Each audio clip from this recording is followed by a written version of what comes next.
Remember a few days ago when I was like, or 3, your government can make you copy Britain and force industrialization from above. Well, there's a whole section in Unit 5 about that. Today, we review the government's role in industrialization.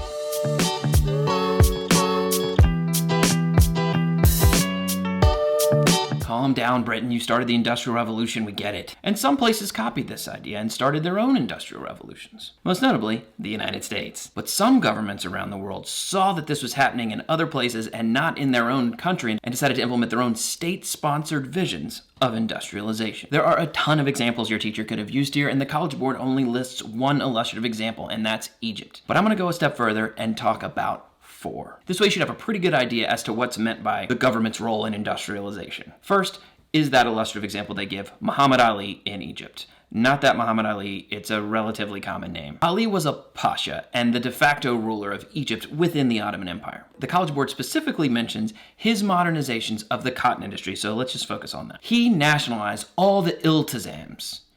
Iltizams?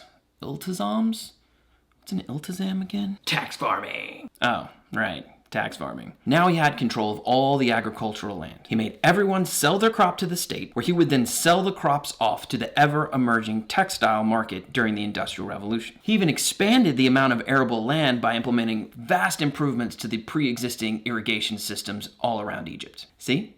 A government stepped in, took control of the economy, and implemented their own state vision of industrialization. Second, Tsar Nicholas in Russia. So the last Tsar of Russia, Nicholas II, is not exactly at the forefront of this trend. And thinking of Russia as an industrialized state is really a 20th century thing. But after they freed the serfs in 1861, they had 23 million new people enter the labor market. They started building factories and even built the largest railroad on Earth, the Trans-Siberian Railroad. So the Russian government and their state-sponsored vision of industrialization stepped in and started to economically reform really in the 1890s. But political reforms in Russia won't come until well after 1900. Third, the self-strengthening movement in China. This is another late reform movement starting in the 1860s. Why does China need to reform? We'll get way more into this in Unit 6, but they lose a series of conflicts to the West and even have to have help from the British and French and other people to help put down the largest rebellion in the history of the planet, the Taiping Rebellion. So China was falling behind, and the Qing dynasty noticed it. The Qing government stepped in and modernized the military, the industry, agriculture, and textile production. China wanted to bring in the modern ideas of the West without bringing in the social and political ideas of the West. They were afraid that if they brought in those ideas, that could bring down the empire. So they never fully embraced modernization. How can I tell they never fully embraced modernization?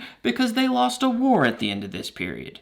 To Japan. That's right, Japan. How did Japan get so powerful by 1895? Fourth, the Meiji Restoration. After the arrival of modern steamships from America in the 1850s with a letter from President Millard Fillmore to open trade with the United States, Japan started the process that comes to be known as the Meiji Restoration. Japan had seen what the West had done to China in the Opium Wars, and they heard from the Dutch at Tsushima what was going on with the Industrial Revolution, and finally saw it firsthand when the American black ships steamed into Edo Bay. So after some internal conflict, Japan dumps the Tokugawa shogunate and restored power back to the emperor. The emperor's name?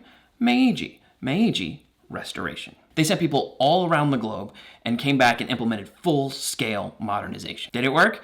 Ask China or Korea or Taiwan or Russia. It worked extremely well. I mean, damn, after the Meiji Restoration, they don't lose a war again until 1945. So when you think of the government's role in industrialization, think of the Japanese ditching the shogun, returning power to the emperor, and rapidly modernizing into one of the most powerful states in the next period. Okay, so governments are now getting involved in this. But how does this new industrial world affect the global economy? See you tomorrow.